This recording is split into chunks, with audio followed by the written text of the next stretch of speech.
Nunca pensé que a los 70 años estaría sentada frente al mar por primera vez en mi vida, completamente sola, con el celular apagado y sin que nadie supiera dónde estaba. Y lo más sorprendente no fue ver las olas del Pacífico golpeando la arena dorada de Mazatlán, sino darme cuenta de que por primera vez en 10 años, tal vez en toda mi vida, estaba haciendo algo únicamente para mí. Pero para entender cómo llegué a ese momento, sentada en aquella banca del malecón, con el viento salado, acariciando mi rostro arrugado, necesito contarles todo desde el principio. Mi nombre es Carmen Valdés, tengo 70 años y durante la última década fui la abuela niñera gratis de mis 2 nietos. Cuando digo gratis no me refiero solo al dinero, me refiero a que entregué mi tiempo, mi energía, mis sueños y hasta mi dignidad sin recibir ni siquiera un gracias sincero a cambio. Durante 10 años organicé cada segundo de mi existencia alrededor de Mateo y Sofía, mis nietos, mientras mi hijo Luis y mi nuera Karina construían sus carreras y su vida como si yo fuera parte del mobiliario de su casa. Y créanme cuando les digo que llegó un momento en que efectivamente me sentí como un mueble viejo pero útil, de esos que no te atreves a tirar porque todavía funciona, aunque ya no combine con nada. Pero antes de sumergirme en esta historia que todavía me aprieta el pecho cuando la recuerdo, déjenme pedirles algo importante. Si esta historia les está llegando, si sienten que vale la pena escuchar lo que una abuela de 70 años tiene para contar, les pido de corazón que me ayuden a compartir este mensaje con más personas que tal vez lo necesiten escuchar. Suscríbanse a este canal y activen la campanita, porque aquí compartimos historias reales de mujeres que descubrieron que nunca es demasiado tarde para recuperar su vida. Denle like a este video. Eso nos ayuda enormemente a que YouTube lo recomiende a más personas que pueden sentirse identificadas. Y por favor, déjenme un comentario contándome qué piensan de esta historia y de qué ciudad o país nos están viendo, porque me encanta saber que hay una comunidad de oyentes que entiende que nuestras voces importan, sin importar nuestra edad. Su apoyo hace posible que este canal crezca y llegue a más mujeres que necesitan saber que no están solas. Gracias de todo corazón por estar aquí. Nací en León, Guanajuato, en 1954, en una familia de clase trabajadora donde aprendí desde niña que las mujeres debíamos poner las necesidades de los demás antes que las nuestras. Mi padre, don Humberto, trabajaba en una fábrica de zapatos, y mi madre, doña Refugio, se encargaba de la casa y de criar a 6 hijos con el dinero que apenas alcanzaba para lo básico. Crecí viendo a mi madre despertarse antes del amanecer para preparar el desayuno, lavar la ropa a mano en el patio trasero de nuestra casa de adobe y quedarse despierta hasta tarde remendando nuestra ropa gastada bajo la luz amarillenta de un foco pelón. Nunca la escuché quejarse, nunca la vi hacer algo solo para ella. Cuando tenía 11 años le pregunté qué quería de regalo para su cumpleaños y me respondió que lo único que deseaba era vernos a todos contentos y bien alimentados. Esa fue mi primera lección sobre lo que significaba ser mujer en mi familia, en mi barrio, en mi México de los años 60. A los 18 años conocí a Roberto Valdés en un baile del barrio. Era un hombre trabajador, serio, que trabajaba como mecánico en un taller cerca del centro de León. Nos casamos 6 meses después, en una ceremonia sencilla en la parroquia de San Juan Bosco, con un vestido prestado de mi prima Leticia y un ramo de flores que mi hermana mayor, Consuelo, cortó del jardín de la vecina. Roberto no era un hombre expresivo, pero era responsable, y eso era lo que importaba en aquellos tiempos. Me mudé a una casita de 2 habitaciones en la colonia San Miguel, que rentábamos por 300 pesos al mes, cantidad que representaba casi la mitad del sueldo de Roberto. Nuestra vida juntos fue simple y predecible. Yo me encargaba de la casa y él trabajaba largas jornadas en el taller. A los 20 años nació Luis, nuestro único hijo, después de un embarazo complicado que me dejó tan débil que los doctores me advirtieron que no debía tener más hijos. Luis se convirtió en el centro de mi universo. Cada peso que ahorrábamos era para darle mejores oportunidades que las que nosotros habíamos tenido. Roberto trabajaba turnos dobles para pagar la escuela privada donde Luis estudiaba, y yo cosía ropa ajena por las noches para sacar dinero extra que guardaba en una lata de galletas Marías debajo de la cama, destinado a los útiles escolares y los uniformes. Luis era un niño inteligente y aplicado. Sacaba buenas calificaciones y soñaba con ser ingeniero. Roberto y yo nos sentíamos orgullosos cada vez que llegaba con un diploma de honor o una mención de sus maestros. Cuando terminó la preparatoria, logró entrar a la Universidad de Guanajuato para estudiar ingeniería industrial. Fueron años de sacrificio intenso. Yo vendí mi único anillo de oro, un regalo que me había dado mi abuela antes de morir, para ayudar a pagar sus libros del primer semestre. Roberto aceptó trabajos de fin de semana reparando electrodomésticos en las casas de conocidos.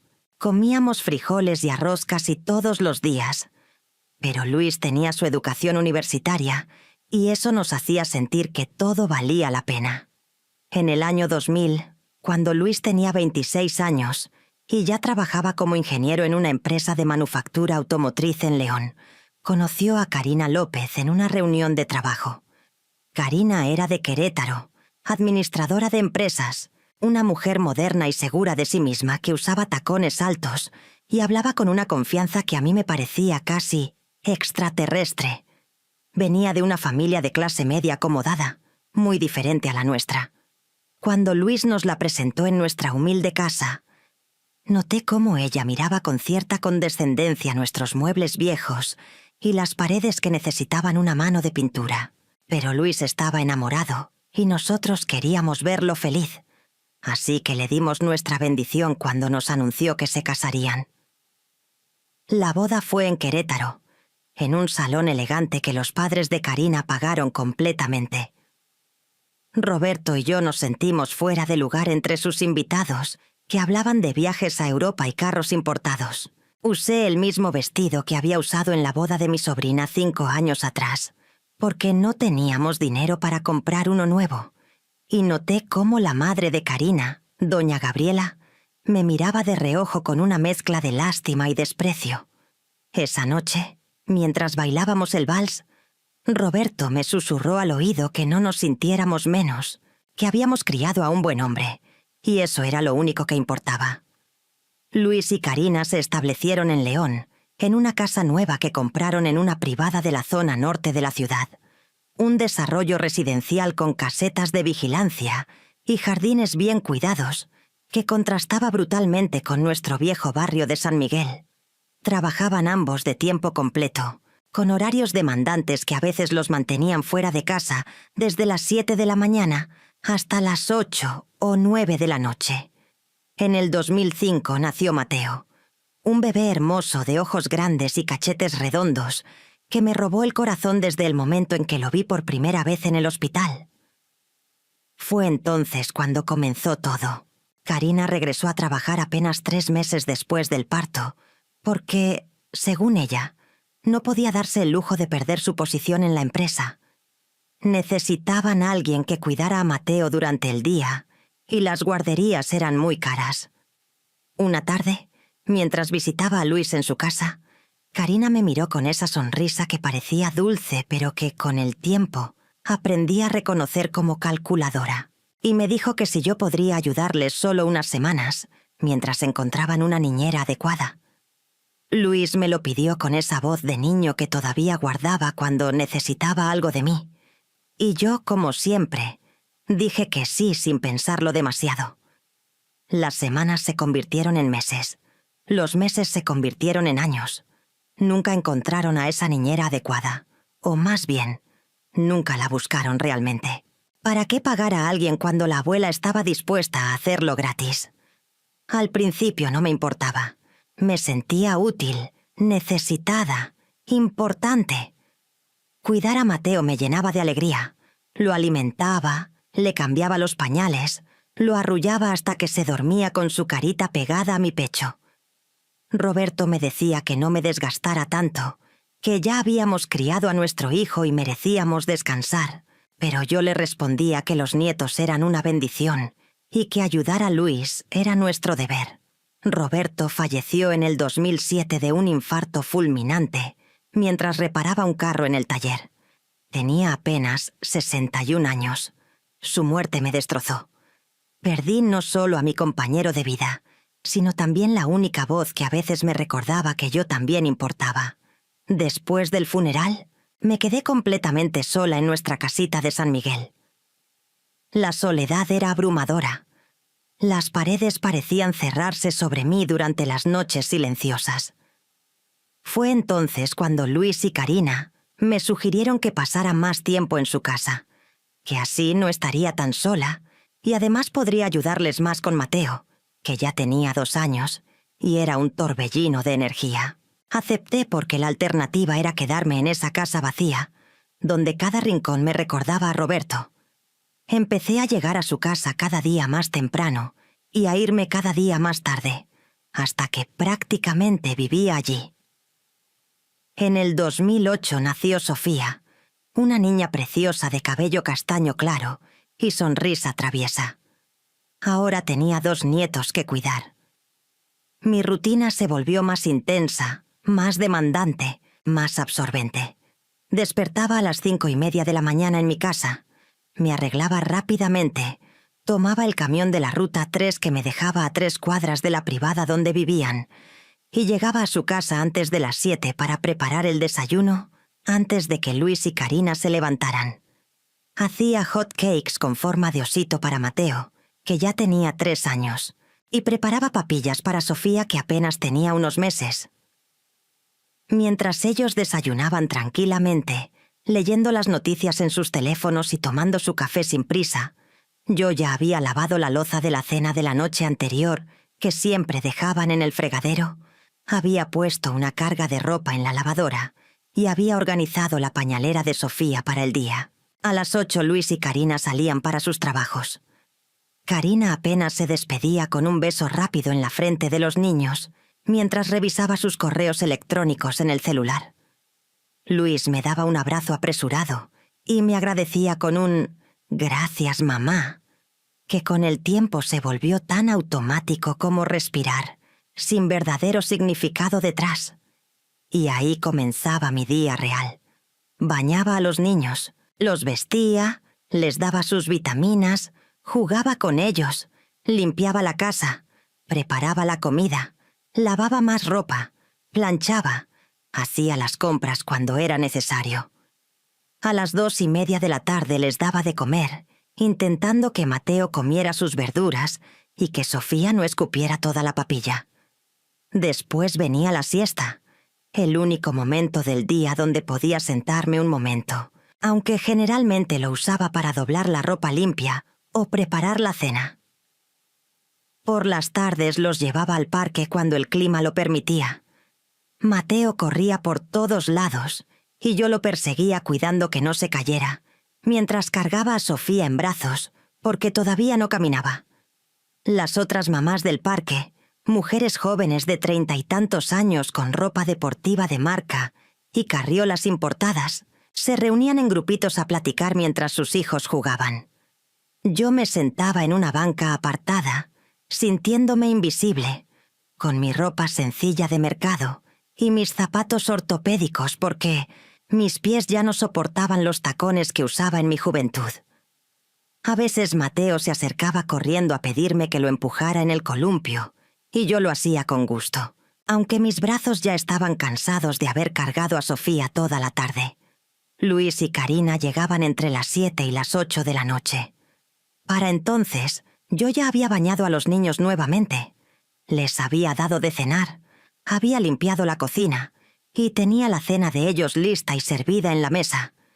Llegaban cansados, es cierto, pero se sentaban a cenar mientras yo entretenía a los niños para que ellos pudieran comer tranquilos. Después se iban a su recámara o se sentaban en la sala a ver televisión, y yo me quedaba poniendo a dormir a Mateo y a Sofía. Les leía cuentos hasta que se quedaban dormidos, arropándolos con el mismo cariño con el que había arropado a Luis cuando era pequeño. Cuando finalmente me iba a mi casa, alrededor de las 10 u 11 de la noche, estaba tan agotada que apenas tenía fuerzas para quitarme los zapatos antes de caer en la cama. Mis rodillas me dolían, mi espalda protestaba, mis manos arrugadas temblaban de cansancio. Pero me decía a mí misma que era temporal, que estaba ayudando a mi familia, que eso era lo que hacían las abuelas que querían a sus nietos. Los fines de semana no eran diferentes. Luis y Karina tenían compromisos sociales, salidas con amigos, eventos de trabajo. Siempre necesitaban que yo cuidara a los niños. A veces me pedían que me quedara desde el viernes por la noche hasta el domingo por la tarde. Yo aceptaba porque pensaba que después de trabajar toda la semana, merecían tiempo para ellos como pareja. Me quedaba durmiendo en el cuarto de visitas, una habitación pequeña con una cama individual donde guardaban las cosas que no usaban, y pasaba el fin de semana completo cuidando a Mateo y a Sofía mientras ellos iban al cine, a cenar a restaurantes elegantes o a fiestas con sus amigos.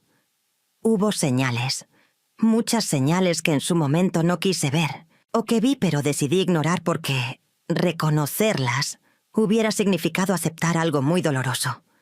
La primera que recuerdo claramente fue en diciembre del 2009, durante la posada de la empresa de Luis. Me pidieron que cuidara a los niños esa noche porque era un evento muy importante para su carrera. Acepté sin pensarlo 2 veces. Mateo tenía 4 años y Sofía apenas 1. Los acosté temprano después de darles su cena y me quedé viendo televisión en la sala, esperando que regresaran. Llegaron pasada la medianoche, riéndose y un poco tomados. Traían bolsas con regalos que les habían dado en la fiesta, relojes elegantes, canastas de vinos finos, certificados de regalo para restaurantes caros. Se veían tan felices, tan despreocupados. Luis me abrazó y me dijo: «Gracias, mamá. Te debemos una». Karina solo sonrió y se fue directo a su habitación. Mientras guardaba mis cosas para irme a mi casa en la madrugada, pensé en que yo nunca había ido a una posada elegante, nunca había recibido regalos caros de ninguna empresa, nunca había podido despreocuparme porque siempre había alguien más que dependía de mí. La segunda señal llegó en marzo del 2010. Era mi cumpleaños número 56. Desperté esa mañana en mi casa con la ilusión de que tal vez Luis me llamara temprano para felicitarme, que tal vez organizara una comida familiar o al menos pasara a visitarme con los niños. Pero el teléfono no sonó. A las 7 de la mañana recibí un mensaje de texto de Karina que decía: «Necesitamos que vengas hoy. Tengo una junta importante y Luis tiene que viajar a Aguascalientes». Ni siquiera mencionaba que era mi cumpleaños. Me vestí con el corazón apretado y tomé el camión de siempre. Cuando llegué a su casa, Luis ya se había ido y Karina estaba terminando de arreglarse. Me dio un beso rápido en la mejilla. Me dijo que la comida de los niños estaba en el refrigerador y salió corriendo. Pasé todo el día con Mateo y Sofía. Los niños eran inocentes. No sabían que era mi cumpleaños. Por la noche, cuando Luis regresó de su viaje, me abrazó y me dijo: «Feliz cumpleaños, mamá. Perdón, pero el viaje salió de último momento». Me dio un ramo de flores que claramente había comprado deprisa en una gasolinera de camino a casa, con los pétalos ya marchitos. Karina ni siquiera bajó a saludarme. Estaba en su recámara en una videoconferencia de trabajo. La tercera señal fue en junio del 2011. Llevaba casi 6 años cuidando a los niños diariamente. Una tarde estaba en el parque con Mateo y Sofía cuando se me acercó una señora mayor, doña Estela, que vivía en la misma privada que Luis y Karina. Me preguntó si yo era la nani de los niños. Le expliqué que no, que era la abuela. Ella me miró con una mezcla de sorpresa y lástima que me incomodó profundamente. Me dijo que ella también tenía nietos, pero que los cuidaba máximo 2 veces por semana, porque consideraba que los hijos debían arreglárselas solos y que ella ya había criado a su familia. Me dijo que me veía muy cansada, que debería cuidarme más. Sus palabras me golpearon fuerte. Por primera vez me pregunté si lo que estaba haciendo era normal o si me estaban aprovechando. Pero rápidamente descarté esa idea porque Luis era mi hijo y nunca me haría daño intencionalmente, y los niños me necesitaban. La cuarta señal ocurrió en septiembre del 2012. Mateo ya iba a la primaria y yo lo llevaba y recogía todos los días. Una mañana, mientras esperaba a que saliera de clases junto con otras mamás y abuelas, escuché a dos mamás jóvenes platicando. Una le decía a la otra que había contratado a una niñera que le cobraba 3.500 pesos a la semana por cuidar a sus dos hijos, prepararles la comida y hacer limpieza ligera de la casa. Hice un cálculo mental rápido. Si yo fuera una niñera contratada por Luis y Karina, estaría ganando aproximadamente 14.000 pesos al mes, casi el equivalente a un sueldo completo. Pero yo no recibía nada, absolutamente nada. Ni siquiera me reembolsaban el pasaje del camión que tomaba todos los días.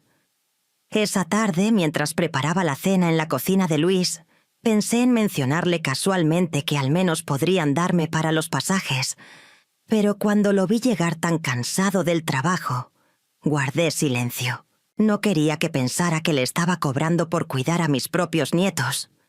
La quinta señal llegó en febrero del 2013. Karina había recibido un ascenso importante en su trabajo y estaba emocionadísima. Organizó una cena en un restaurante elegante del centro de León para celebrar con sus amigos y colegas. Por supuesto, me pidieron que cuidara a los niños. Mientras ellos disfrutaban de cortes finos y vinos caros, yo estaba en su casa preparando quesadillas para Mateo y Sofía con el queso que había en el refrigerador. Más tarde, cuando ya había acostado a los niños, me quedé despierta esperando que regresaran porque no tenían llave extra para darme y no podía irme dejando a los niños solos. Llegaron pasadas las 2 de la mañana. Entraron haciendo ruido, todavía celebrando. Luis me abrazó efusivamente y me dijo que habían brindado por mí en la cena, que Karina había mencionado lo afortunados que eran de tener una suegra tan cooperativa. ¡Cooperativa! Esa palabra me retumbó en la cabeza todo el camino a casa, en el taxi que tuve que tomar porque ya no había camiones a esas horas. ¡Cooperativa! Como si fuera parte de un equipo que había elegido estar ahí, y no alguien que había terminado en esta situación, casi sin darse cuenta. La sexta señal ocurrió en julio del 2014. Mis amigas de toda la vida, Lupita, Remedios y Chayo, con quienes había crecido en el barrio de San Miguel, organizaron un viaje a Guadalajara para visitar la Basílica de Zapopan y pasar unos días juntas. Me invitaron con mucha emoción. Hacía años que no salía de León, que no hacía algo solo para mí. Me ilusioné tanto que hasta saqué mi maleta vieja del closet y empecé a planear qué ropa llevaría. Pero cuando le mencioné a Luis que necesitaba esos 4 días libres, puso una cara de preocupación genuina. Me dijo que justo esa semana Karina tenía una capacitación intensiva en la Ciudad de México y él no podía faltar al trabajo porque estaban en medio de un proyecto crítico. Me preguntó si no podía ir en otra fecha. Le expliqué que mis amigas ya habían apartado el hotel y comprado los boletos de autobús. Me miró con esos ojos de niño desvalido y me dijo: «Mamá, sabes que si hubiera otra opción no te lo pediría, pero de verdad no tenemos con quién dejar a los niños». Y yo, como siempre, cedí. Llamé a Lupita y le dije que no podría ir. Ella se molestó conmigo. Me dijo que siempre ponía a todos antes que a mí misma, que Luis ya era un hombre adulto y debía resolver sus problemas de cuidado infantil sin depender de mí. Pero yo defendí a mi hijo. Le dije que era una emergencia temporal. Mis amigas se fueron a Guadalajara y yo me quedé cuidando a Mateo y Sofía. Vieron las fotos que subieron a Facebook, sonriendo frente a la basílica, comiendo tortas ahogadas, visitando Tlaquepaque. Sentí una punzada de envidia y tristeza que traté de ignorar. La séptima señal fue en noviembre del 2015. Luis y Karina decidieron remodelar su casa. Contrataron a un arquitecto. Compraron muebles nuevos carísimos. Cambiaron toda la cocina por una de esas modernas, con isla y electrodomésticos de acero inoxidable importados. Gastaron fácilmente más de 300.000 pesos en esa remodelación. Mientras tanto, yo seguía viviendo en mi casita de San Miguel, donde el techo goteaba cuando llovía fuerte, donde el calentador de agua se descomponía cada 2 meses, donde los muebles eran los mismos que Roberto y yo habíamos comprado en los años 80.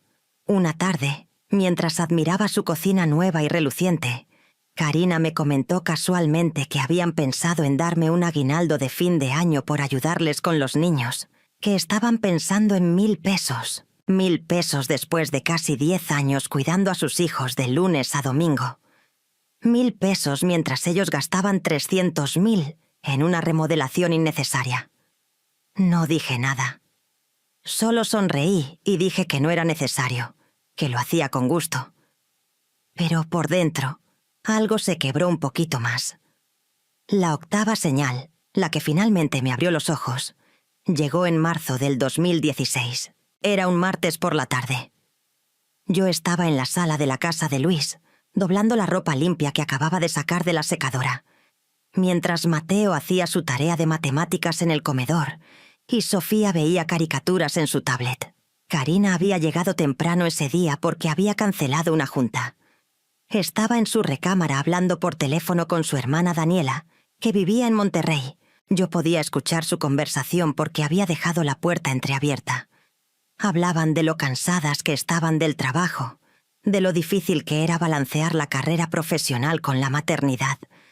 Y entonces escuché a Karina decir algo que se me quedó grabado en el cerebro como con hierro caliente.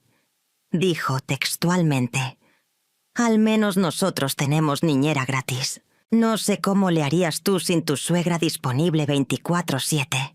La verdad es que nos ahorramos un dineral cada mes. Niñera gratis. 24/7. Ahorramos un dineral». Esas palabras me cayeron como un balde de agua helada. No dijo: «Qué bendición tener una abuela tan amorosa» o «Qué suerte que mi suegra quiere tanto a sus nietos». Dijo niñera gratis, como si yo fuera un servicio que habían conseguido sin costo, una ventaja económica, un ahorro en su presupuesto mensual. Me quedé paralizada con una playera de Mateo en las manos, tratando de procesar lo que acababa de escuchar. Sentí que se me cerraba la garganta y que los ojos se me llenaban de lágrimas. Terminé de doblar la ropa mecánicamente, como en piloto automático, mientras mi mente daba vueltas tratando de entender cuándo exactamente había dejado de ser la abuela querida para convertirme en el servicio doméstico gratuito. Esa noche no pude dormir. Me quedé despierta en mi cama, mirando el techo agrietado de mi recámara, repasando los últimos 10 años de mi vida.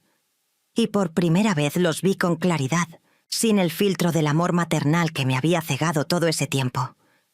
Vi todas las veces que había cancelado planes con mis amigas porque Luis y Karina necesitaban que cuidara a los niños. Vi todas las mañanas que había despertado con dolor de espalda porque había pasado el día anterior cargando a Sofía o persiguiendo a Mateo por el parque.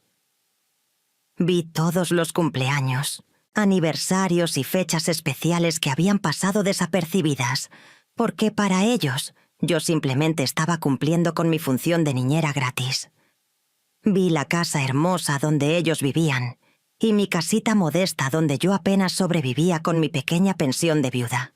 Vi sus vacaciones a Cancún, a Puerto Vallarta, a Playa del Carmen, mientras yo nunca había conocido el mar, porque cada vez que ellos viajaban necesitaban que me quedara cuidando a los niños.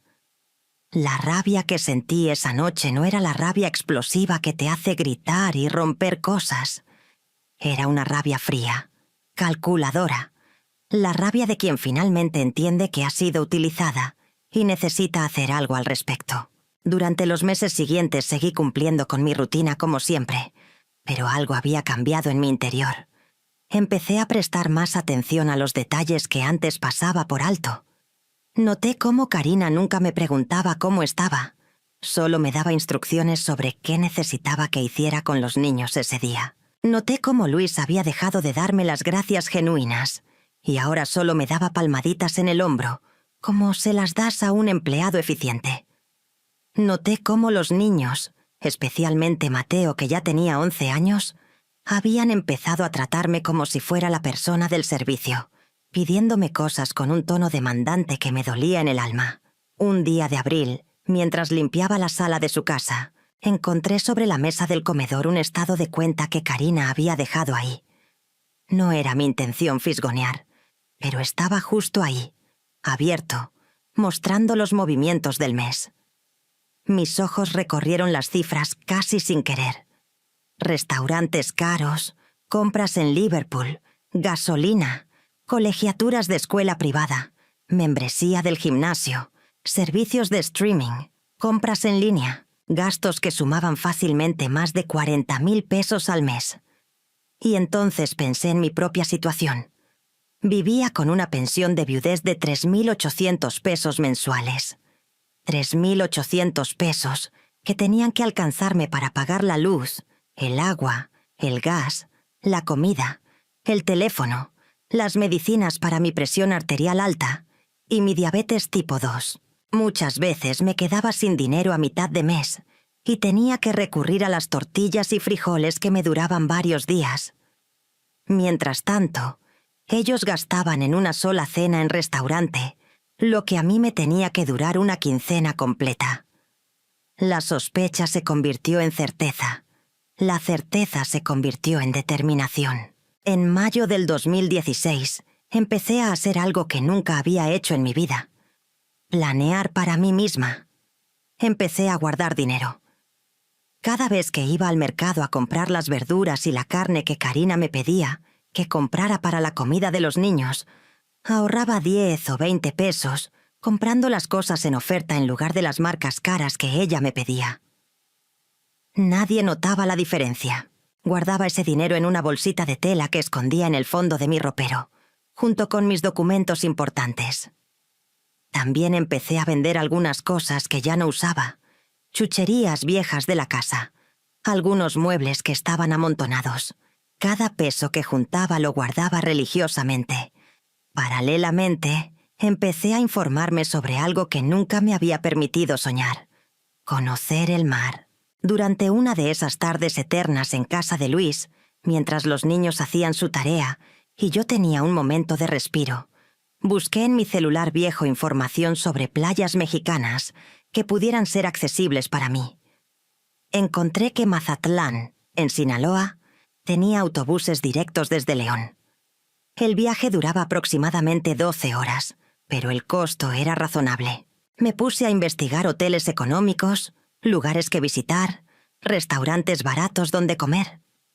Por primera vez en una década, sentí una emoción que no tenía que ver con los logros de mis nietos o la felicidad de mi hijo. Era mi propia emoción, mi propio proyecto, mi propio sueño. No era un sueño grandioso. No planeaba irme a vivir a la playa ni hacer algo extravagante. Solo quería tener 3 días para mí misma.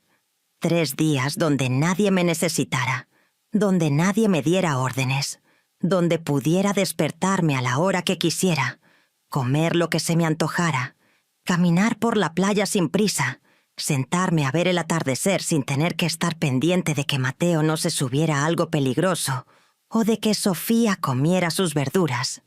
3 días de libertad. Solo eso. Pero en mi situación, eso era todo. Junté dinero durante meses. Peso a peso, moneda a moneda, fueron acumulándose en mi bolsita de tela. Para agosto ya tenía 3.200 pesos ahorrados. No era mucho, pero era suficiente para el boleto de autobús redondo, 3 noches en un hotel sencillo y comida básica. Compré el boleto en línea con ayuda de don Raúl, el señor de la papelería de mi barrio que sabía usar la computadora. La fecha de salida era el 22 de septiembre del 2016, un jueves por la mañana. Elegí esa fecha específicamente porque era una semana después del grito de independencia, cuando generalmente las cosas se calmaban un poco en el trabajo de Luis y Karina. Pero había un problema. No podía simplemente decirles que me iba de viaje. Ya lo había intentado años atrás cuando mis amigas me invitaron a Guadalajara, y había terminado cancelando por sus necesidades. Esta vez sabía que si les daba oportunidad de objetar, encontrarían alguna razón urgente por la cual necesitaban que me quedara. Así que tomé una decisión radical, una decisión que la Carmen de hace 10 años jamás hubiera tomado. No les iba a avisar. Durante las semanas previas a mi viaje, seguí mi rutina normal. Llegaba a su casa a las 7 de la mañana, preparaba desayunos, cuidaba a los niños, limpiaba, cocinaba, todo como siempre. Pero por dentro estaba contando los días. En mi casa preparé una mochila pequeña con lo esencial: 2 mudas de ropa, mi cepillo de dientes, mis medicinas, una chamarra ligera, mis documentos. La escondí en el fondo de mi closet para que estuviera lista cuando llegara el momento.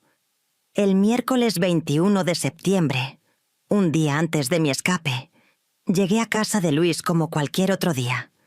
Karina estaba terminando de arreglarse para irse al trabajo. Me saludó con el mismo beso apresurado de siempre. Me recordó que Mateo tenía examen de ciencias y que le ayudara a repasar, y salió sin mirar atrás. Luis bajó poco después, me dio su abrazo automático, tomó su café deprisa y también se fue. Me quedé con los niños, les preparé el desayuno, llevé a Mateo a la escuela, regresé con Sofía, la ayudé con su tarea de español, preparé la comida, fui por Mateo a las 2:30, les di de comer, los llevé al parque, regresamos, les preparé la merienda, los bañé, les di de cenar, puse a lavar los trastes, doblé la ropa que había lavado el día anterior. Todo era rutinario, mecánico, conocido. Pero yo sabía que era la última vez que haría todo eso. Y esa certeza me daba una sensación extraña, mezcla de nerviosismo y liberación.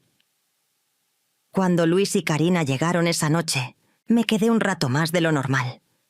Quería verlos bien, memorizar sus caras, porque no sabía cómo reaccionarían cuando descubrieran lo que estaba por hacer. Luis estaba viendo un partido de fútbol en la televisión. Karina estaba en la computadora revisando unos reportes de trabajo. Ninguno de los dos realmente me veía. Estaba ahí, pero podría no haber estado, y no hubiera hecho diferencia para ellos. Era invisible, funcional, la niñera gratis. Me fui a mi casa alrededor de las 10 de la noche. El camión iba casi vacío. Me senté junto a la ventana y vi las calles iluminadas de León pasar frente a mí. Cuando llegué a mi casa, en lugar de caer rendida en la cama como hacía siempre, me quedé despierta, saqué mi mochila del closet y revisé una vez más que tuviera todo lo necesario.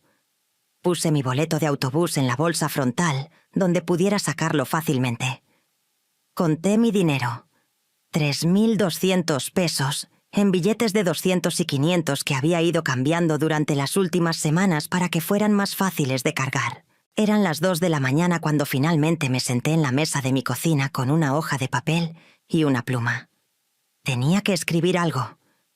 No podía simplemente desaparecer sin dejar rastro, porque entonces Luis pensaría que me había pasado algo malo y llamaría a la policía. Pero tampoco quería dar explicaciones largas ni justificarme. Después de pensarlo mucho, escribí: Luis, me voy unos días fuera. No me busquen. Estoy bien. Necesito tiempo para mí. Regreso el domingo. Mamá. Eso fue todo. 15 palabras. Escuetas, directas, sin dar detalles. Doblé el papel y lo metí en un sobre. Puse mi alarma para las 4:30 de la mañana. Cuando sonó, me levanté con una mezcla de nervios y determinación que nunca había sentido. Me di un baño rápido, me puse ropa cómoda, tomé mi mochila y salí de mi casa en la oscuridad de la madrugada. Las calles estaban desiertas. Tomé un taxi hasta la casa de Luis. Le pedí al taxista que me esperara 5 minutos. Con mi llave, abrí la puerta de la casa silenciosamente. Todo estaba oscuro y en silencio. Dejé el sobre la mesa del comedor, donde sabía que lo encontrarían cuando bajaran a desayunar. Por un momento me quedé ahí parada, en esa sala que había limpiado cientos de veces, mirando las escaleras que llevaban a las recámaras, donde dormían mi hijo, mi nuera y mis nietos. Sentí una punzada de culpa, pero también sentí algo más fuerte, la necesidad imperiosa de hacer algo por mí misma, aunque fuera una vez en la vida. Salí de la casa, cerré la puerta con cuidado y regresé al taxi. Le pedí que me llevara a la central de autobuses. El viaje fue de aproximadamente 20 minutos. La ciudad todavía dormía. Cuando llegamos a la central, le pagué al taxista y me bajé con mi mochila pequeña al hombro. La estación estaba casi vacía a esas horas. Solo había algunos viajeros madrugadores como yo, gente que trabajaba en otras ciudades y viajaba semanalmente, algunos estudiantes con aspecto desvelado.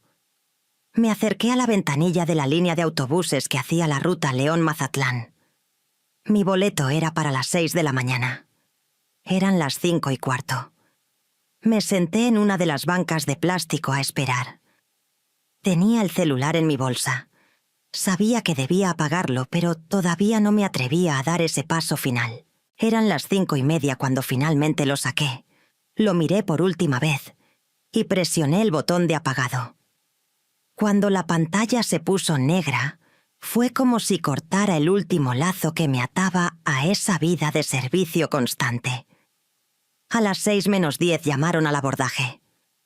Me formé con mi boleto en la mano. El chofer, un señor de unos 50 años con bigote tupido, revisó mi boleto y me indicó que mi asiento era el 15, junto a la ventana.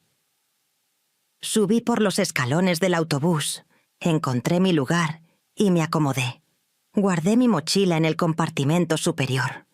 El autobús no iba lleno. Quizás había unas 20 personas en total. Me puse el cinturón de seguridad. A las 6 en punto el autobús arrancó. Mientras salíamos de la central y tomábamos la carretera hacia el norte, sentí algo que no había sentido en años. Libertad. Libertad de saber que nadie sabía dónde estaba, que nadie podía pedirme que preparara un desayuno, que llevara a alguien a la escuela, que limpiara una cocina.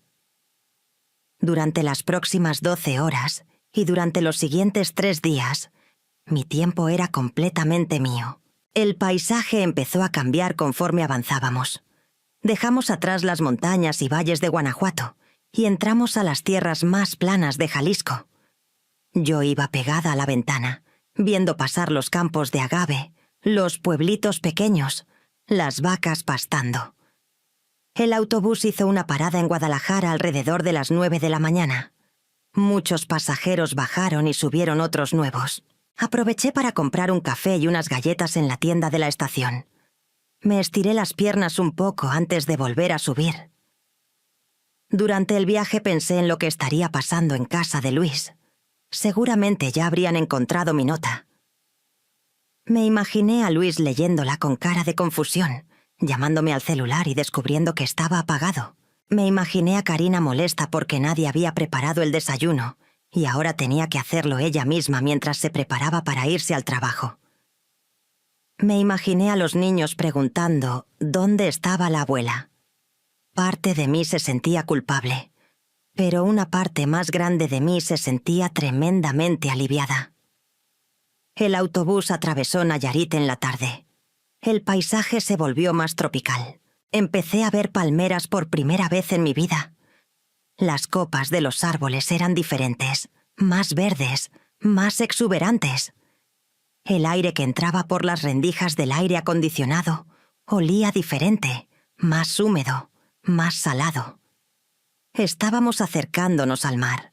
Llegamos a Mazatlán alrededor de las 6:30 de la tarde. Cuando el autobús entró a la terminal, mi corazón latía rápido de emoción y nerviosismo. Me bajé con mi mochila y salí de la estación. El calor húmedo me golpeó inmediatamente. Era muy diferente al calor seco de León.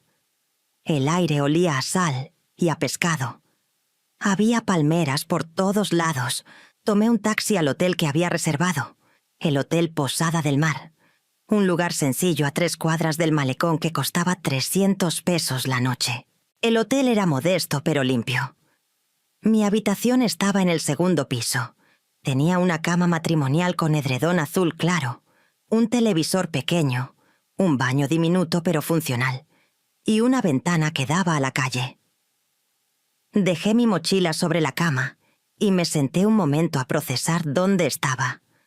A casi 1000 kilómetros de León, completamente sola, sin que nadie supiera exactamente dónde me hospedaba. Era aterrador y emocionante al mismo tiempo. Me lavé la cara, me cambié de ropa por algo más fresco y salí del hotel. Caminé las 3 cuadras hacia el malecón siguiendo las indicaciones que me dio el recepcionista. Y entonces, al dar vuelta en una esquina, lo vi. El océano Pacífico. Inmenso, azul oscuro bajo el cielo del atardecer, con olas que rompían en la orilla formando espuma blanca. Me quedé paralizada. Tenía 70 años y era la primera vez en mi vida que veía el mar. Caminé lentamente hacia la playa. Había familias paseando, vendedores ambulantes ofreciendo agua de coco y camarones, parejas de enamorados tomadas de la mano. Yo era una mujer sola de 70 años, con mi ropa sencilla del mercado y mis zapatos ortopédicos. Pero en ese momento no me importó. Llegué hasta donde terminaba el malecón y comenzaba la arena. Me quité los zapatos y los dejé a un lado. Di mis primeros pasos en la arena. Estaba tibia por el sol del día. Caminé hacia el agua. Cuando las primeras olas mojaron mis pies, sentí algo que no puedo describir completamente con palabras. Era como si todos los años de sacrificio, de servicio, de ponerme al último, de ser invisible, se lavaran con esa agua salada. Me quedé ahí parada, con el agua hasta los tobillos, viendo el horizonte infinito donde el mar se encontraba con el cielo. Las lágrimas comenzaron a rodar por mis mejillas. Lágrimas de tristeza por todo lo que había perdido, por todos los años que había dado sin recibir, pero también lágrimas de alivio, de liberación, de haber finalmente hecho algo únicamente para mí. No sé cuánto tiempo me quedé ahí. Tal vez fueron 10 minutos, tal vez fue media hora. Eventualmente caminé hacia una de las bancas del malecón y me senté a ver el atardecer. El sol descendía lentamente hacia el horizonte, pintando el cielo de naranjas, rosas y morados que nunca había visto en León. Los pescadores regresaban con sus capturas del día. Los niños corrían por la playa persiguiendo gaviotas. La vida seguía su curso normal, pero para mí ese momento era extraordinario. Cuando oscureció completamente, regresé a mi hotel. Había un restaurante pequeño en la esquina que servía mariscos. Entré y pedí un caldo de camarón. Cuando me lo sirvieron, con sus camarones gordos y el caldo rojo y picante, lo probé y me supo a libertad. Comí despacio, saboreando cada cucharada, sin tener que levantarme a servirle a nadie más, sin tener que cortar la comida de ningún niño, sin tener que calentar el plato de nadie que llegara tarde. Solo yo, mi caldo y mi libertad. Esa noche dormí profundamente por primera vez en años. No me desperté a las 5:30 de la mañana por la costumbre. Dormí hasta las 9. Cuando abrí los ojos y vi la luz del sol entrando por la ventana de mi habitación de hotel, por un momento me desorienté. Después recordé dónde estaba y sonreí. El viernes fue mi primer día completo en Mazatlán. Me levanté sin prisa, me di un baño largo, me vestí y bajé a desayunar en una fonda cerca del hotel. Pedí huevos rancheros y café de olla. Después del desayuno caminé por el malecón. Mazatlán en la mañana era diferente que en la tarde. Había señoras haciendo ejercicio, pescadores vendiendo su captura fresca, turistas tomando fotos. Yo caminaba sin rumbo fijo, deteniéndome cuando algo me llamaba la atención, sentándome en las bancas cuando me cansaba. En una de esas bancas, viendo el mar bajo el sol brillante de la mañana, tuve una claridad que no había tenido en años. Me di cuenta de que durante 10 años había vivido como si mi vida ya hubiera terminado, como si mi única función fuera servir a mi hijo y a mi nuera. Pero ahí, sentada frente al Pacífico, entendí que todavía tenía vida por delante. Tenía 70 años, es cierto, pero eso no significaba que debiera resignarme a ser la niñera gratis por el resto de mis días. Roberto llevaba muerto casi 10 años. Mis nietos ya estaban grandes. Mateo tenía 11 y Sofía 9. Ya no eran bebés que necesitaban cuidado constante. Y sin embargo yo seguía atrapada en esa dinámica porque nunca había tenido el valor de romperla.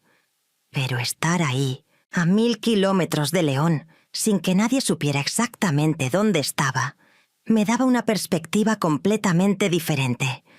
Me di cuenta de que Luis y Karina podían perfectamente arreglárselas sin mí. Tenían los recursos económicos para contratar a alguien. Lo que pasaba era que mientras yo estuviera disponible gratuitamente, nunca lo harían. Había facilitado tanto sus vidas que se habían vuelto completamente dependientes de mí, y yo me había vuelto completamente definida por esa función. El sábado decidí ser un poco más aventurera. Tomé un tour en lancha por la bahía que costaba 200 pesos. Subí a la lancha con un grupo de turistas, la mayoría familias jóvenes y parejas. El guía turístico, un muchacho de unos 30 años llamado Javier, hacía bromas y contaba anécdotas sobre la historia de Mazatlán. Recorrimos la costa, vimos los acantilados, los hoteles lujosos, el faro. En un punto de la bahía, Javier paró el motor y nos dejó nadar un rato. Yo no sabía nadar, nunca había aprendido, pero me quedé sentada en la lancha viendo a los demás chapotear en el agua cristalina del Pacífico. Una señora como de 50 años, una turista de Monterrey según escuché, se me acercó y me preguntó si venía sola. Le dije que sí. Me dijo que era muy valiente. Valiente. Nadie me había llamado valiente en toda mi vida. Esa tarde, de regreso en tierra firme, caminé por el centro histórico de Mazatlán. Visité la catedral, entré a algunas tiendas de artesanías, compré un pequeño dije de plata con forma de ola para recordar ese viaje.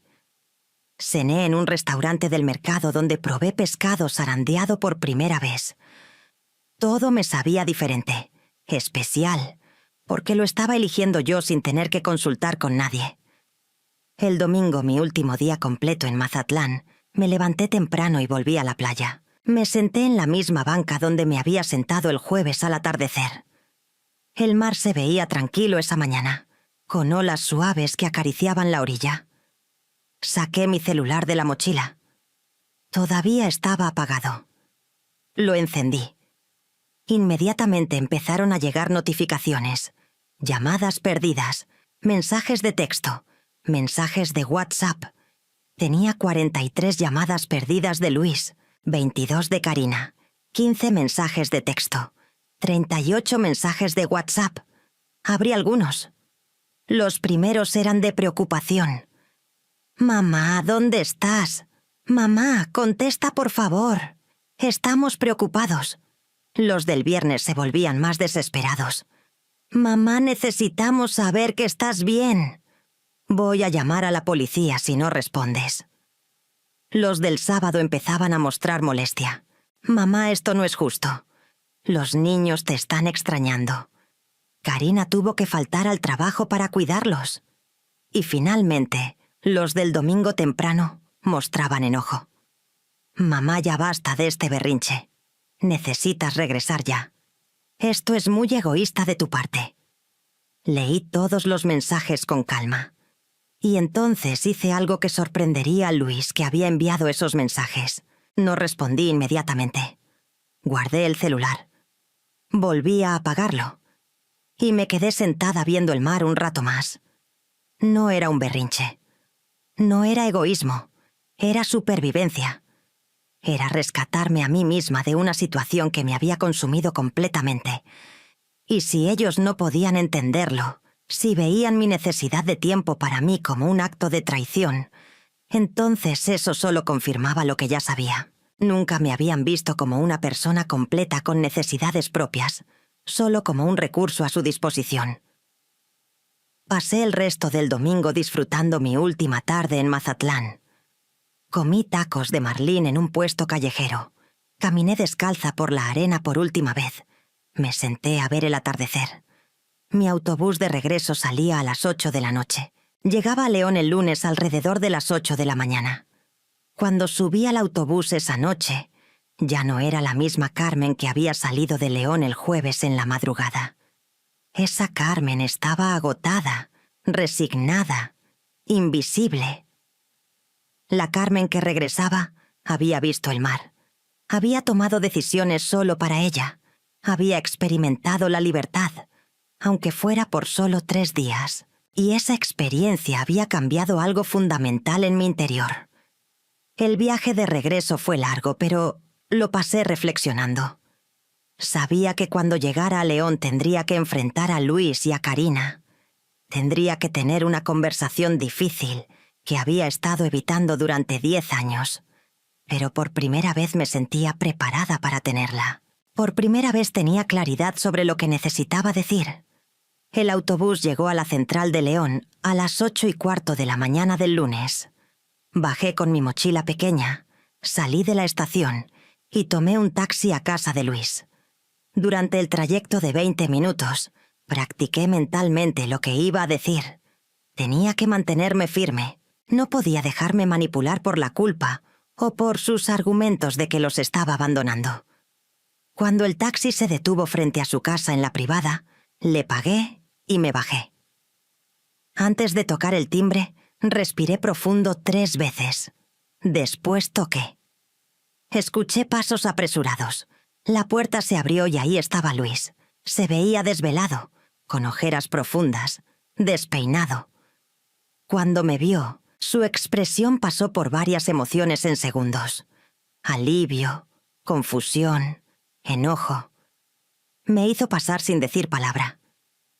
Karina estaba en la sala, todavía en pijama, aunque ya eran más de las 8:30 de la mañana.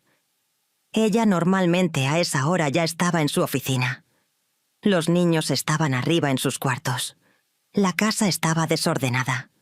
Había platos sucios en la mesa del comedor, ropa tirada en el sofá, juguetes por todos lados. Luis cerró la puerta y me miró fijamente. Su voz salió tensa, controlada, pero podía sentir el enojo debajo. «Mamá, ¿dónde estuviste? ¿Tienes idea de lo preocupados que estuvimos? Casi llamamos a la policía. Tu celular apagado 4 días completos. ¿Qué te pasó?» Me quité la mochila del hombro y la dejé en el piso. Me senté en uno de los sillones sin que me invitaran. Fui a Mazatlán. Necesitaba tiempo para mí. Karina intervino, su voz más aguda que la de Luis. «¿Tiempo para ti? ¿Sin avisarnos? ¿Sabiendo que tenemos trabajos y responsabilidades?» Tuve que faltar 2 días al trabajo esta semana, Carmen. 2 días. ¿Sabes lo que eso significa para mi evaluación de desempeño? Podían haber contratado a alguien para que cuidara a los niños por unos días. Respondí con una calma que me sorprendió a mí misma. ¿Contratar a alguien? Luis se pasó la mano por el cabello, frustrado. «Mamá, no teníamos dinero presupuestado para eso. No esperábamos que de repente desaparecieras sin avisar». Ahí estaba, la confirmación de lo que ya sabía. No tenían dinero presupuestado para pagar cuidado infantil, porque asumían que yo siempre estaría disponible gratuitamente. «Luis, Karina, necesito decirles algo y necesito que me escuchen sin interrumpir». Mi voz era firme, pero no agresiva. Durante 10 años he dedicado mi vida completamente a cuidar a Mateo y a Sofía. Todos los días, de lunes a domingo, desde muy temprano hasta muy noche, he cancelado planes, he sacrificado mi salud, he vivido con lo mínimo mientras ustedes prosperaban. Y todo ese tiempo lo hice con gusto porque pensaba que era temporal, que era mi manera de ayudarlos mientras se establecían como familia. Luis intentó interrumpir, pero levanté la mano. Déjame terminar. Pero algo cambió hace meses, cuando escuché a Karina decir por teléfono que tenían niñera gratis. En ese momento me di cuenta de que ya no me veían como la abuela amorosa que ayudaba ocasionalmente. Me veían como servicio doméstico gratuito, como un recurso del que podían disponer sin siquiera preguntarme si yo tenía otros planes o necesidades. Karina abrió la boca para defenderse, pero continué. No he conocido el mar en 70 años de vida, porque cada vez que ustedes viajaban, necesitaban que me quedara cuidando a los niños.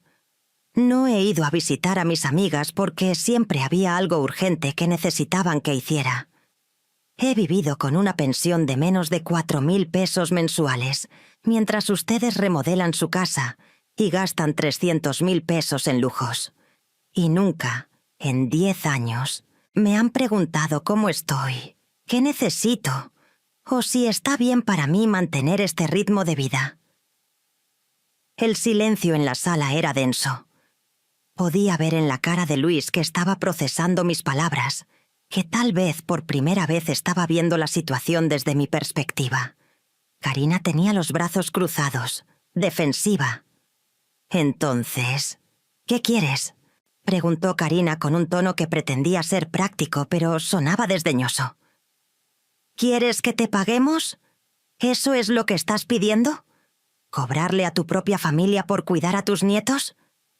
No quiero su dinero, respondí. Y era verdad, no se trataba de dinero. Quiero mi vida de regreso.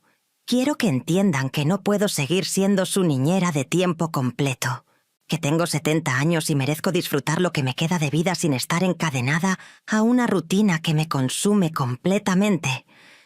¿Y qué se supone que hagamos nosotros? Luis sonaba genuinamente confundido, como si nunca hubiera considerado esta posibilidad. ¿Quién va a cuidar a los niños? ¿Quién va a llevarlos y traerlos de la escuela? ¿Quién va a estar con ellos en las tardes? Ustedes van a resolverlo, dije con firmeza. Son padres adultos con buenos trabajos y buenos ingresos. Pueden contratar a alguien, pueden ajustar sus horarios, pueden inscribir a los niños en actividades extracurriculares después de la escuela. Pueden hacer lo que millones de familias hacen cuando no tienen una abuela disponible 24/7. Hubo otro silencio largo. Podía ver en la cara de Luis que estaba luchando internamente. Parte de él entendía lo que yo decía, pero otra parte, la parte que se había acostumbrado a la comodidad de tenerme siempre disponible, no quería aceptarlo. ¿Entonces nos estás abandonando?, preguntó Karina, y en su voz había acusación. ¿Después de todo lo que Luis ha hecho por ti? ¿Después de que te acogió cuando quedaste viuda? Esa acusación me dolió porque contenía una media verdad distorsionada. Es cierto que después de que Roberto murió, Luis me había ofrecido apoyo. Pero no era que me hubiera acogido por caridad. Yo había estado disponible para cuidar a Mateo porque Luis lo necesitaba. Y con los años esa ayuda se había convertido en una obligación de tiempo completo, no remunerada. Antes de que pudiera contestar, escuché pasos en las escaleras. Mateo y Sofía bajaban. Al verme, Mateo corrió hacia mí. «Abuela, ¿dónde estabas? Te extrañamos mucho». Sofía también se acercó y me abrazó. Por un momento sentí que mi determinación flaqueaba. Amaba a estos niños con todo mi corazón. Pero amarlos no significaba que tuviera que sacrificar completamente mi propia vida. Los abracé fuerte. Yo también los extrañé, mis amores. Pero la abuela necesitaba un descanso. Ya están grandes, tienen 11 y 9 años. Ya no soy tan joven como antes, y necesito cuidar mi salud también. Karina aprovechó el momento. «¿Ven? Los niños te necesitan, Carmen. No puedes simplemente desaparecer así». Me levanté del sillón. «No voy a desaparecer. Voy a seguir siendo su abuela, Y los voy a seguir queriendo, pero voy a venir a visitarlos cuando pueda y cuando quiera, no como obligación diaria. Van a tener que hacer otros arreglos para su cuidado. ¿Y cuándo exactamente piensas que podamos hacer esos arreglos? Luis sonaba desesperado ahora. Hoy es lunes, mañana es martes. Tenemos que trabajar. Los niños tienen que ir a la escuela. Lo siento, Luis. De verdad lo siento si esto les causa inconvenientes. Pero necesitan entender que yo también tengo límites. No puedo seguir viviendo solo para servir a otros. Roberto murió hace casi 10 años. He pasado esta década completa cuidando a sus hijos. Ahora necesito cuidarme a mí. Me agaché a recoger mi mochila. Me dirigí hacia la puerta. Luis me siguió. «Mamá, por favor, no te vayas así. Hablemos. Podemos llegar a un acuerdo. Tal vez puedas venir 3 días a la semana en lugar de todos los días. O solo por las tardes. O...» Me detuve en la puerta y lo miré a los ojos. «Luis, mi amor, te quiero. Pero la respuesta es no. No voy a negociar un horario reducido de niñera gratis.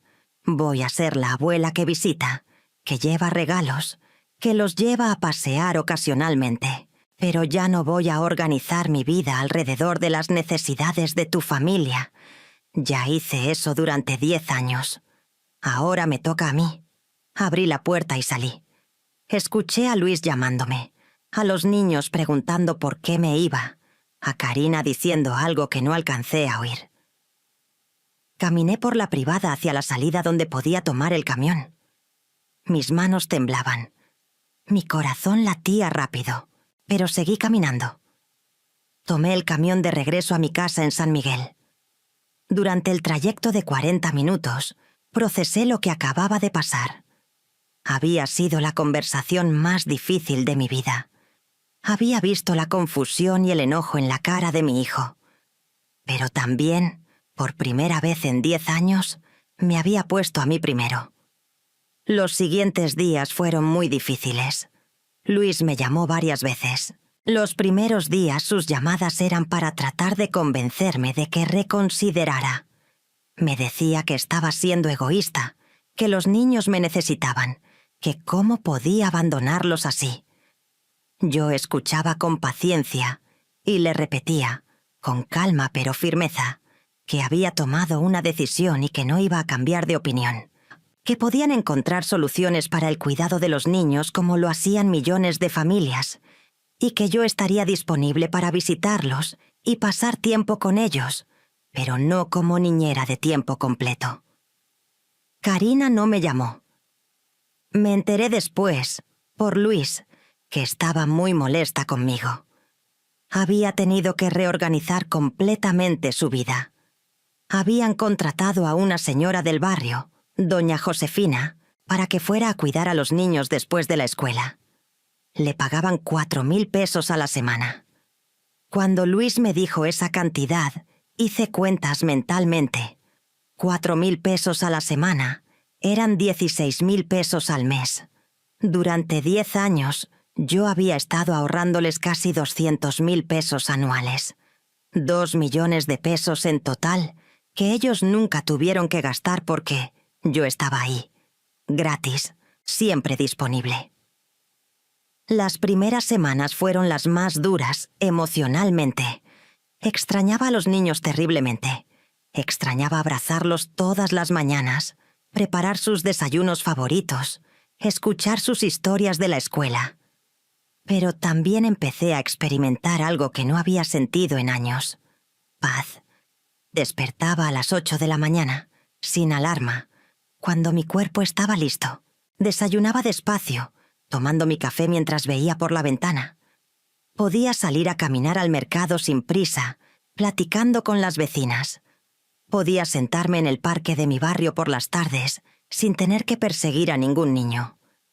Poco a poco, empecé a reconectar con las partes de mí que había abandonado durante esos 10 años. Llamé a Lupita, Remedios y Chayo, mis amigas de toda la vida con las que había perdido contacto porque nunca tenía tiempo para ellas. Las invité a mi casa para tomar café y ponernos al día. Cuando les conté lo que había hecho, lo del viaje a Mazatlán y mi decisión de dejar de ser la niñera gratis, Lupita me abrazó fuerte y me dijo que estaba orgullosa de mí. Remedios dijo que ya era hora de que me pusiera a mí primero.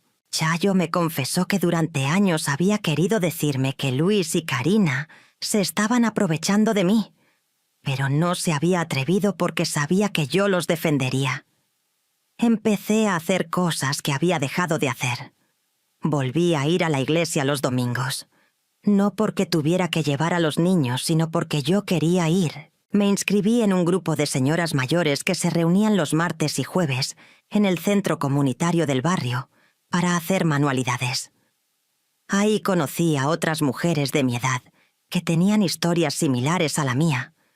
Abuelas que habían sacrificado años cuidando a sus nietos mientras sus hijos prosperaban. Nos dimos apoyo mutuamente, compartimos experiencias, nos reímos juntas. Con el dinero que ya no gastaba en camiones para ir diariamente a casa de Luis, pude arreglar algunas cosas de mi propia casa que llevaban años descompuestas. Contraté a un plomero para que arreglara las fugas del baño. Pinté las paredes de la sala que estaban descascaradas. Compré un edredón nuevo para mi cama porque el que tenía estaba tan viejo que ya no servía.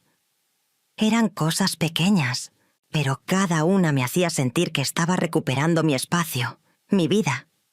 Un mes después de nuestra conversación difícil, Luis me llamó de nuevo. Esta vez, su tono era diferente, menos a la defensiva, más reflexivo.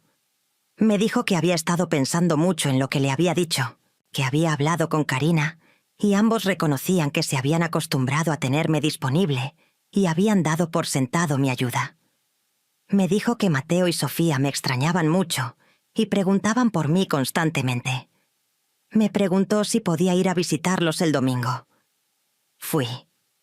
Llegué alrededor de las 11 de la mañana con un pastel de 3 leches que había horneado esa mañana. Los niños me recibieron con abrazos enormes. Me contaron todo lo que había pasado en las últimas semanas, cómo era doña Josefina, que era amable pero que no cocinaba tan rico como yo. Karina estaba más cordial que antes, aunque todavía podía sentir cierta tensión. Luis parecía genuinamente contento de verme. Pasamos el día juntos, comimos, platicamos, jugamos juegos de mesa, pero esta vez era diferente. Yo estaba ahí porque quería estar ahí, no porque tenía que estar ahí. Y cuando a las 6 de la tarde dije que me iba, nadie me pidió que me quedara más tiempo ni que regresara al día siguiente temprano para cuidar a los niños. Me fui a mi casa sintiendo que había pasado un buen día con mi familia, no sintiendo que había cumplido con una obligación agotadora. Con el paso de los meses, fuimos encontrando un nuevo equilibrio. Yo visitaba a Luis y a los niños generalmente una vez a la semana, a veces 2. A veces los llevaba al parque o al cine solo con ellos, sin Luis y Karina, como una abuela normal haciendo cosas especiales con sus nietos. Pero ya no era parte de su rutina diaria. Ya no era la persona que resolvía todos sus problemas logísticos. Luis y Karina tuvieron que aprender a organizarse mejor. Karina redujo algunas de sus actividades extracurriculares del trabajo para poder llegar más temprano algunas tardes. Luis empezó a trabajar desde casa 2 días a la semana para estar más presente. Contrataron a doña Josefina de forma permanente y le pagaban bien, con prestaciones de ley. Los niños se adaptaron. Al principio fue difícil para ellos entender por qué la abuela ya no estaba ahí todos los días, pero con el tiempo lo normalizaron. Aproximadamente 6 meses después de mi viaje a Mazatlán, en marzo del 2017, recibí una llamada inesperada de Luis. Me dijo que él y Karina querían invitarme a cenar el viernes, solo nosotros 3, que los niños se quedarían con doña Josefina. Me pareció curioso, pero acepté. Llegué a su casa el viernes por la noche. Habían preparado una cena especial, con velas y todo. Nos sentamos a la mesa, y durante la cena platicamos de cosas triviales. Cuando terminamos el postre, Luis y Karina intercambiaron una mirada. Entonces Luis sacó un sobre del bolsillo de su camisa y me lo dio. «Mamá, Karina y yo hemos estado hablando mucho sobre todo lo que pasó y nos dimos cuenta de que nunca te compensamos adecuadamente por los 10 años que dedicaste a cuidar a nuestros hijos. Hicimos algunas cuentas. Si te hubiéramos pagado un sueldo justo como niñera durante todo ese tiempo, te deberíamos aproximadamente 1.200.000 pesos». Me quedé en shock. No esperaba esto. Abrí el sobre con manos temblorosas.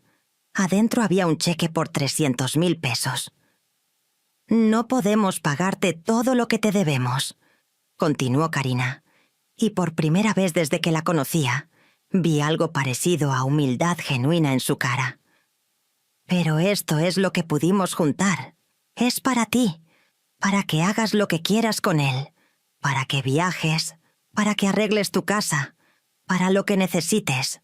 Las lágrimas comenzaron a rodar por mis mejillas. No eran lágrimas de tristeza, sino de algo más complejo. Era validación. Era reconocimiento. Era la confirmación de que mi trabajo, mi tiempo, mi dedicación habían tenido valor real. No era solo amor de abuela. Era trabajo que merecía ser reconocido y compensado. «No tienen que hacer esto», logré decir entre lágrimas. «Sí tenemos que hacerlo», dijo Luis, con los ojos también húmedos. «Perdóname, mamá. Perdóname por haberte dado por sentado todos estos años. Perdóname por no ver lo que estaba pasando, por no darme cuenta de que te estábamos consumiendo. Eres mi mamá y te amo, pero no debí haberte tratado como empleada no pagada. Debí haber cuidado de ti como tú cuidaste de mí toda la vida». Nos abrazamos los tres. Lloramos juntos. Fue un momento de sanación que necesitábamos desesperadamente. Con ese dinero hice varias cosas. Primero, invertí una parte en arreglar mi casa completamente. Cambié el techo que goteaba. Arreglé la instalación eléctrica. Pinté todo. Cambié los muebles más viejos. Mi casita de San Miguel quedó preciosa, acogedora, realmente mía. Segundo, aparté una cantidad para emergencias médicas, porque a mi edad es importante tener un colchón financiero. Y tercero, me permití hacer algo que nunca había hecho: viajar. En junio del 2017, organicé un viaje con Lupita, Remedios y Chayo a Guadalajara. Ese viaje que había cancelado años atrás para cuidar a los niños de Luis. Visitamos la Basílica de Zapopan. Comimos tortas ahogadas, recorrimos Tlaquepaque, nos tomamos fotos frente a la catedral. Fueron 4 días de risas, memorias compartidas y la alegría de hacer algo simplemente porque queríamos hacerlo. En septiembre regresé a Mazatlán, pero esta vez no sola. Invité a mis amigas. Rentamos un departamento pequeño frente al mar por una semana. Todas vimos el atardecer juntas desde el malecón. Les mostré la banca donde me había sentado aquella primera vez, cuando por primera vez en 70 años vi el mar. Les conté cómo ese momento había sido el inicio de recuperar mi vida. La relación con Luis y Karina mejoró significativamente. Ya no había esa tensión de la dinámica empleador-empleada que había envenenado nuestra relación familiar. Ahora, cuando nos veíamos, era genuinamente como familia. Ellos apreciaban mi presencia porque ya no la daban por sentado. Y yo disfrutaba estar con ellos porque era mi elección, no mi obligación. Los niños crecieron. Mateo entró a la secundaria. Sofía terminó la primaria. Yo estuve ahí para los momentos importantes. Festivales escolares, cumpleaños, graduaciones, pero también estuve presente para mi propia vida. Seguí viajando con mis amigas. Seguí asistiendo a mi grupo de manualidades. Empecé a tomar clases de baile folclórico en el centro comunitario, porque siempre me había gustado bailar, pero nunca había tenido tiempo. En el 2019, cuando tenía 73 años, conocí a don Armando en una excursión que organizó el grupo de adultos mayores de la parroquia, a San Miguel de Allende. Era un señor viudo de 75 años, maestro jubilado, con una sonrisa amable y ojos inteligentes. Platicamos durante todo el viaje de regreso en el autobús. Descubrimos que vivíamos a solo 6 cuadras de distancia, en el mismo barrio de León. Empezamos a salir a caminar juntos por las tardes. Nos hicimos buenos amigos. No era un romance apasionado como en las películas, pero era una compañía cálida, alguien con quien platicar, con quien ir al cine, con quien compartir un café los domingos después de misa. Luis se sorprendió cuando le presenté a don Armando. Creo que nunca había considerado que su madre, a los 73 años, pudiera tener vida social, amistades, incluso alguien especial. Pero lo aceptó bien. Karina también fue cordial. Los niños pensaban que era curioso que la abuela tuviera novio, pero les caía bien don Armando porque les enseñaba trucos de matemáticas y les contaba historias de cuando era maestro. Hoy, mientras escribo esta historia, en 2024, tengo 78 años. Han pasado casi 8 años desde aquel viaje a Mazatlán que cambió mi vida. Mateo ya tiene 17 años y está por entrar a la universidad. Sofía tiene 15 y está en la preparatoria. Son jóvenes maravillosos, educados, cariñosos. Nuestra relación es hermosa precisamente porque no está basada en obligación, sino en amor genuino. Vienen a visitarme a mi casa, me platican de sus vidas, me piden consejos. Yo voy a su casa regularmente para convivir con ellos, pero cada quien tiene su vida, sus espacios, sus tiempos.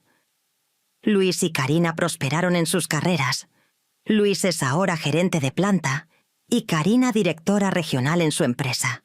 Están bien económicamente. Su casa ha crecido, han viajado mucho como familia y ahora valoran el tiempo que paso con sus hijos porque saben que es tiempo que doy por amor, no por obligación. Yo sigo viviendo en mi casita de San Miguel, que ahora está bonita y bien cuidada. Don Armando y yo seguimos siendo compañeros, aunque cada quien vive en su casa porque a nuestra edad valoramos nuestra independencia. Pero cenamos juntos varias veces a la semana, viajamos juntos ocasionalmente y nos damos compañía mutuamente sin exigencias ni compromisos pesados. He viajado a lugares que nunca imaginé conocer. He ido a Oaxaca a ver las playas del Pacífico Sur.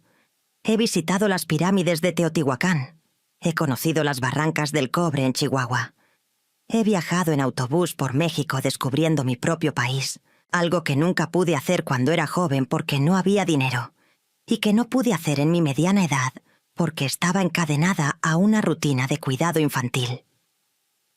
Cuando veo hacia atrás, a esos 10 años que dediqué completamente a cuidar a Mateo y Sofía, siento emociones mezcladas. No me arrepiento del amor que les di, ni del tiempo que pasé con ellos cuando eran pequeños. Esos momentos fueron genuinos y valiosos. Pero sí me arrepiento de haberme perdido a mí misma en el proceso, de haber aceptado ser tratada como recurso gratuito, en lugar de como persona con necesidades propias, de haber esperado tanto tiempo para ponerme límites y recuperar mi vida. Si pudiera hablarle a la Carmen de hace 10 años, a esa mujer de 60 años que acababa de enviudar y que estaba a punto de caer en la trampa de dedicar su vida completa a ser niñera gratis, le diría varias cosas. Le diría que está bien ayudar a tu familia, pero que debe haber límites claros desde el principio.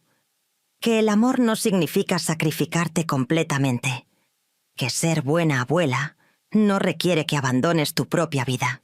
Que establecer límites no es egoísmo, es supervivencia. Y que nunca, nunca es demasiado tarde para recuperar tu vida, aunque tengas 70 años y sientas que ya todo está decidido. El viaje a Mazatlán no fue solo un viaje a la playa, fue un viaje hacia mí misma. Fue la declaración de que yo también importaba, que mi tiempo tenía valor, que mi vida no había terminado solo porque mis responsabilidades tradicionales de madre habían concluido. A los 70 años descubrí que todavía podía tomar decisiones valientes, que todavía podía cambiar el rumbo de mi vida, que todavía podía priorizar mi felicidad sin que eso me hiciera una mala persona. Y el mar.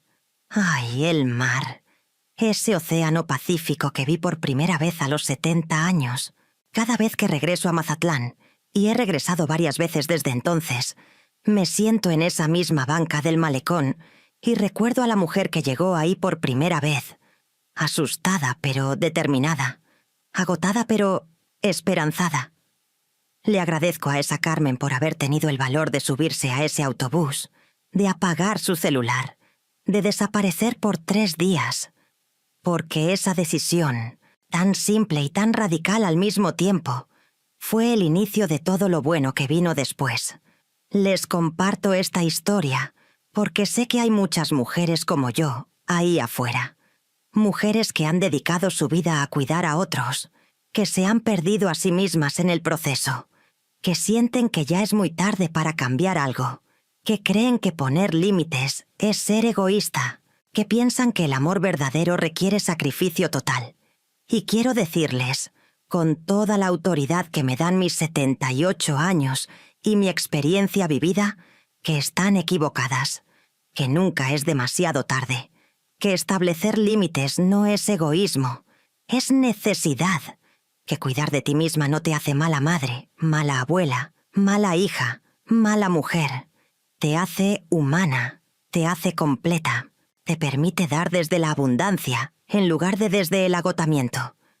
Si estás en una situación donde sientes que tu vida gira completamente alrededor de servir a otros, donde te has vuelto invisible incluso para ti misma, donde ya ni recuerdas qué te gustaba hacer o quién eras antes de convertirte en la cuidadora permanente, quiero que sepas que puedes cambiar eso. Tal vez no de la noche a la mañana. Tal vez no de forma tan dramática como yo lo hice con mi escape a Mazatlán. Pero puedes empezar a recuperar pedacitos de ti misma. Puedes empezar a decir no. Puedes empezar a pedir lo que necesitas. Puedes empezar a soñar de nuevo. Porque la vida no termina a los 50, ni a los 60, ni a los 70. Mientras estés respirando, mientras tu corazón siga latiendo, todavía hay tiempo. Tiempo para cambiar. Tiempo para crecer. Tiempo para atreverte. Tiempo para ser feliz en tus propios términos. Nunca es tarde para apagar tu celular, subarte a un autobús y ver el mar por primera vez. Nunca es tarde para recuperar tu vida. Nunca es tarde para recordar que tú también importas. Gracias por escuchar mi historia. Gracias por llegar hasta aquí, por darme tu tiempo, por permitirme compartir esta parte tan íntima de mi vida. Si esta historia te tocó el corazón, si te hizo reflexionar sobre tu propia situación, o si conoces a alguien que necesita escucharla, por favor compártela. Dale like a este video para que YouTube lo recomiende a más personas que puedan necesitar este mensaje. Suscríbete al canal si quieres seguir escuchando historias reales de mujeres que encontraron su fuerza, sin importar su edad. Y déjame un comentario contándome qué te pareció esta historia. O comparte tu propia experiencia si te sientes cómoda haciéndolo. Tu apoyo ayuda a que estas historias lleguen a más mujeres que necesitan saber que no están solas, que sus sentimientos son válidos y que siempre hay esperanza, que nunca olvides que mereces ser feliz, que mereces tiempo para ti, que mereces ver el mar, literal y metafóricamente, y que nunca, absolutamente nunca, es demasiado tarde para comenzar de nuevo. Con todo mi cariño y mis mejores deseos, Carmen Valdés, 78 años, orgullosa de haber aprendido a ponerme a mí primero,